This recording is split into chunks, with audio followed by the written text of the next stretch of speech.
खुलुमबाय बे समाव नोंथांमोननि सेराव लानानै फैदों मोनसे खौरां डेकापामाव लामा जाब्रबथाय सासेनि जिउ खहा सानैया गाज्रियै जोखोम।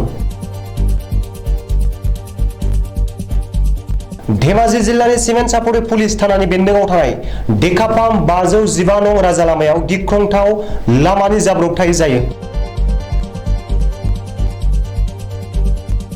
मिथिनो मोननाय बादिब्ला सिलापथारनिफ्राय फैबाय थानाय AS लाथिख' S 1961 नम्बरनि बाइक आरो सानजा जरानिफ्राय फैनाय AS लाथिख' B 4196 नम्बरनि बाइक गंनैजों मोखांजों मोखां सौग्रावनाय आरो 1 नं हसं गामिनि उपेन दैमारि मुंनि सुबुङा जायगायावनो जिउ गोमायो।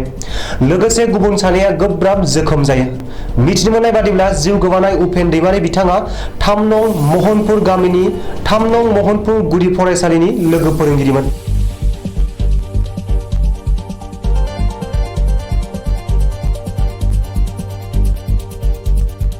जोखोम जानाय सानै सुबुंखौ मोजां फाहामथायनि थाखाय डेकापामाव सरकारि देहा फाहामसालियाव थिसननाय जाबाय।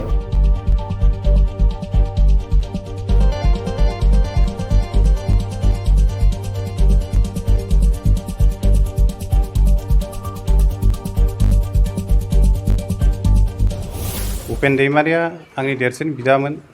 बे फुङाव न'निफ्राय सिमेन्टआव मबाइल बानायनो होननानै ओंखारलांदोंमोन। बेखौ बानायखांनानै डिउटियाव थांनो होनदोंमोन स्कुलाव। बेयो सासे फोरोंगिरि। बेखौ बानायखांनानै बे डिउटियाव थांनो होनना थांदोंमोन। थांबाय थानाय समावनो बे बिबारियाव टार्निं लानायाव गावनि थांनाय लामाजों टार्निं लानायाव उनथिं थांबाय थानाय गारिया आंनि बिदाखौ लामायाव सौख्लायनानै गारलाङो माने सौख्लायनायजों लोगोसे लोगो लोगो स्पट डेथ जायो। बुंनांगौआ जाहैबाय गथ'फ्रा माने मटर साइकेलखौ बांद्राय गोसा सालायो आरो लामाफ्राबो मोजां नङा। बेखायनो दा बयखौबो खावलायो जे माने जाहाथे गारिफोरखौ माने बांद्राय बिदि गोसा सालायनाङा। दा बे सौख्लायग्राफोरखौ आयेननि बेबस्था लानो थाखाय दिनै जोङो दायनिगिरिखौ हमनो थाखाय जोङो थानायाव सावरायदों। दा बिथांमोनाबो मेडिकेलाव दङ होननानै मिथिदों।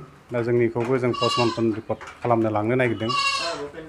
दा जोंनिया फैनायनि उनाव जों बिसोरजों आइसिजों रायज्लायनानै दा सौख्लायग्रा बा खुन्दायनानै फोथैग्रा बिथांमोनखौबो बिनि सायाव एक्सन लानो थाखाय जों न'नि जानानै खावलायदों।